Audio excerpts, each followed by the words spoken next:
जय श्री कृष्णा, जय श्री श्याम, ओम नमः शिवाय। भक्ति ज्ञान गंगा के दर्शकों, आज अश्विन मास कृष्ण पक्ष की श्राद्ध एकादशी है। हमारे पौराणिक मान्यता के अनुसार ऐसा माना जाता है कि आज के दिन जो कोई भी अपने पितरों के निमित्त उनके लिए श्राद्ध, तर्पण एवं पिंडदान करते हैं तथा एकादशी श्राद्ध की कथा सुनते हैं, उनके घर से दुख दारिद्र्य दूर हो जाते हैं तथा उनके घर में सुख समृद्धि आती है और उनके पितृ बहुत ही संतुष्ट होते हैं एवं प्रसन्न रहते हैं तथा पितृलोक को निवास करते हैं। भक्तगणों, आज मैं आपको एकादशी श्राद्ध की कथा सुना रही हूँ। कथा बहुत ही भक्ति भाव से सुनिएगा। एक समय धनुर्धर अर्जुन भक्ति में भाव विह्वल होकर भगवान कृष्ण से पूछे कि हे भगवान, पितरों के निमित्त पितृपक्ष में श्राद्ध, तर्पण एवं पिंडदान क्यों किया जाता है, इसके बारे में आप हमको कुछ बताइए। तब भगवान बहुत ही प्रसन्न हुए और बोले कि हे अर्जुन, तुमने बहुत ही अच्छा प्रश्न किया है। संसार के हित के निमित्त मैं तुमको यह बात बता रहा हूँ, यह कथा सुना रहा हूँ, इसे श्रद्धा पूर्वक सुनो। एक असुर ऐसा भी था जो कि था तो वह असुर लेकिन बहुत ही मेरे प्रति भक्ति भाव रखता था, मुझ में बहुत ही प्रेम रखता था, जिसका नाम था गयासुर। गयासुर मुझे प्रसन्न करने के लिए कठोर तपस्या कर रहा था। उसकी तपस्या को देखकर इंद्र आदि सभी देवता विचलित होने लगे। उनके मन में यह डर बैठ गया कि कहीं तपस्या पूर्ण होने के बाद गयासुर मेरे इंद्रासन को ही ना छीन ले। इस डरवश इंद्र आदि सभी देवता वैकुंठ धाम में भगवान विष्णु के पास गए और भगवान से बोले कि हे भगवान, गयासुर बहुत कठोर तपस्या कर रहा है, इससे हम लोग विचलित हो रहे हैं। भगवान ने कहा, देवताओं चिंता मत करो, मैं ऐसा कुछ नहीं होगा, यह आश्वासन देता हूँ, गयासुर ऐसा कुछ नहीं करेगा और अब तुम लोग अपने स्थान को जाओ चिंता मुक्त होकर। भगवान गयासुर की तपस्या से बहुत प्रसन्न हुए तथा गयासुर के सामने प्रकट हुए और गयासुर से बोले कि हे गयासुर, मैं तुम्हारी तपस्या से अतिशय प्रसन्न हूँ, अतः तुम मुझसे कोई वरदान मांग लो। तब गयासुर ने कहा कि हे भगवान, अगर आप मुझसे इतना ही प्रसन्न है तो मुझे बस एक ही वरदान दीजिए कि मैं सभी तीर्थों से ज्यादा पवित्र हो जाऊं। जो कोई भी मेरे दर्शन कर ले उसे वैकुंठ धाम मिले, वह वैकुंठ धाम में निवास करे, यही वरदान मुझको दीजिए। भगवान ने कहा, गयासुर ऐसा ही होगा, तथास्तु कहकर भगवान वहां से अंतर ध्यान हो गए। अब देखिए, देवताओं की समस्या और भी बढ़ गई।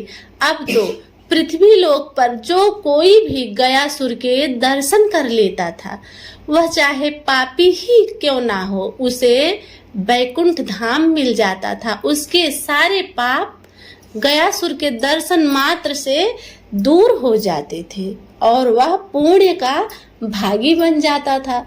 देवताओं के कार्यभार में इससे बाधा पड़ने लगी। तब इंद्र आदि सभी देवता विष्णु भगवान के पास पुनः गए और बोले कि हे भगवान, हे लक्ष्मी नारायण, आपने गयासुर को यह कैसा वरदान दे दिया है।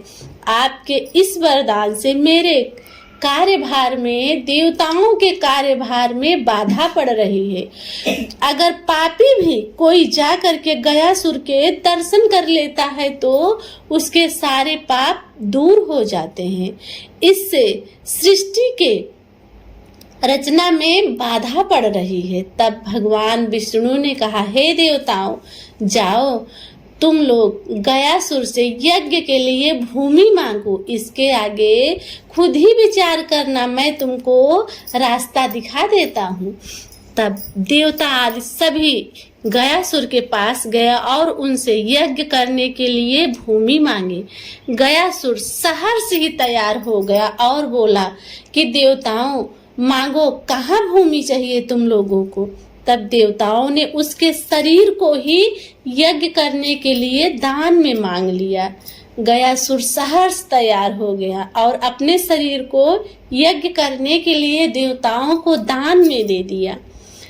यज्ञ की संरचना शुरू हो गई। गयासुर के शरीर पे यज्ञ का आयोजन किया और यज्ञ शुरू हो गया।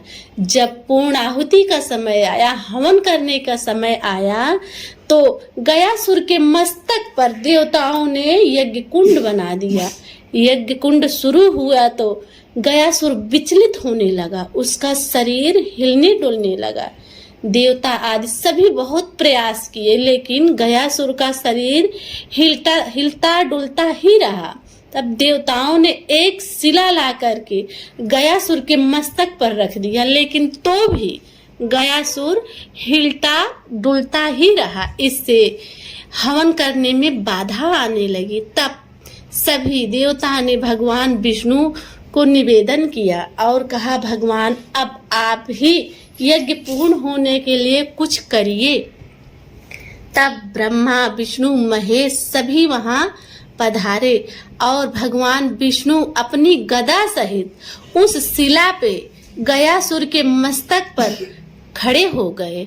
आज भी गयासुर के मस्तक पर उस शिला पर भगवान के चरण एवं गदा, जो कोई भी गया में जाता है उनके दर्शन करता है। गयासुर बोला, हे भगवान, अगर आप पहले ही आके मेरे मस्तक पर निवास करने लगते तो मैं क्यों हिलता डुलता और यहीं अस्थायी रूप से रह जाता। भगवान बोले, गयासुर, मैं तुमसे बहुत ही प्रसन्न हूँ, अतः तुमको वरदान देता हूँ। आज से जो कोई भी गया में आकर के अपने पितरों के निमित्त यहाँ तर्पण, श्राद्ध एवं पिंडदान करेगा, उसके पितरों के सभी कष्ट दूर हो जाएंगे एवं पितृलोक में निवास करेंगे। और जो कोई भी गया में आएगा, यहाँ आके तुम्हारा दर्शन करेगा, उसके समस्त दुख दारिद्र दूर हो जाएंगे और उसके घर में सुख समृद्धि आएगी। आज भी जो कोई गया में जाते हैं, भगवान विष्णु के चरण कमल एवं गदा के दर्शन जरूर करते हैं। भक्तगणों, आपको मेरी यह कथा कैसी लगी कमेंट में जरूर बताइएगा। ओम नमः शिवाय। जय श्री कृष्णा, जय श्री श्याम।